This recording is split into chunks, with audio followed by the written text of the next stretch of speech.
Skull and welcome back to Valkyrie's Art Corner. Remember to like, comment, and subscribe and hit the bell for notification of my new videos. Today we're kind of doing a time lapse of a new thing I'm going to do with a glue gun. I figured out that you can use your glue gun as an art tool other than just like gluing things together. So what I'm making here is a tree, and it's going to be really useful, especially for making texture on your canvas when you want to paint.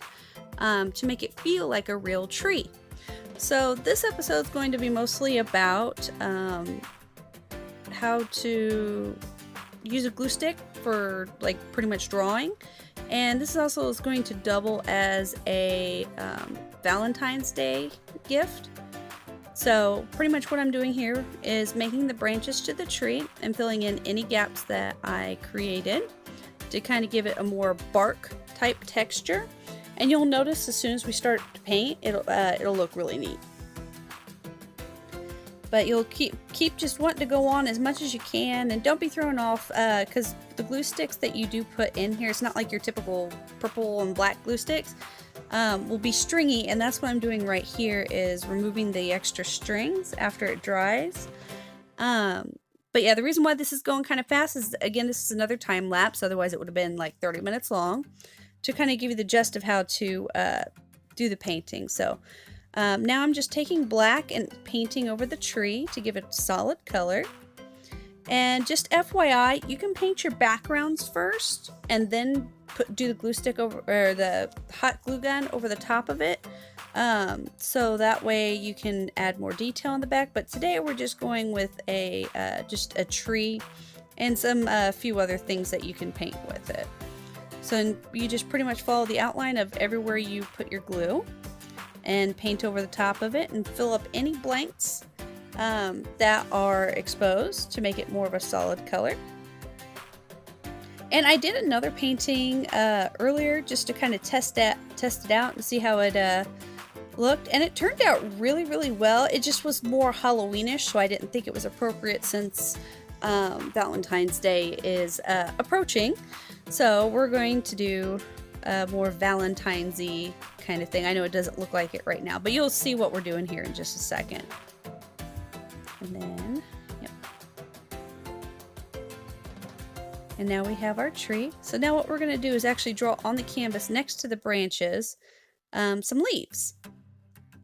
And the leaves don't have to be realistic or connected. Normally that's what I do in most of my paintings, but in this one we're not going to. We're going more for just like a artsy fartsy kind of feel to it. And if you forgot to make any branches or anything like that, you can always just paint them on the canvas and blend it in with it.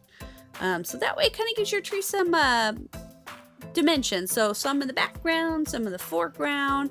And trees are one of my favorite things to paint because there are really no trees that have any straight lines. And if you want to test that theory, go outside and try to find a straight line on a tree.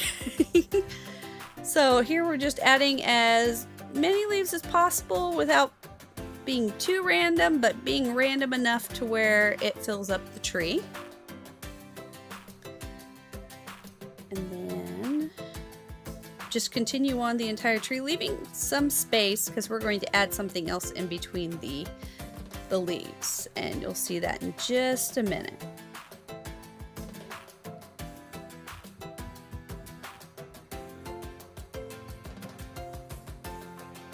And then just continue to add as many as you'd like. On this one, I don't want it to look too plain, so I'm going to add a lot more. You can also do this for like snowflakes or any other season actually with this. So this painting / 3D art is pretty versatile. So now what I'm going to do here is actually get some red. And I'm going to, in these little gaps that I left, paint some hearts to make it more of a love tree or a Valentine's Day tree, just to kind of use put a splash of color in there. And then we're going to do that in several different spots and making them different sizes and everything like that. Kind of give it a cool look. And then down here I'm going to actually paint another heart, and this one's going to be our watering tin for all the little heart water droplets, so that way the tree gets watered. And it's just going to be random ones. And then we're going to take the black again and draw the little water spout that comes off the watering tin and the handle. And then I had 2 mistakes, so I'm just going to make those as falling leaves. And then you can write the word love on it, or any customized, add your signature, and that completes that video. I hope you enjoyed. Thanks.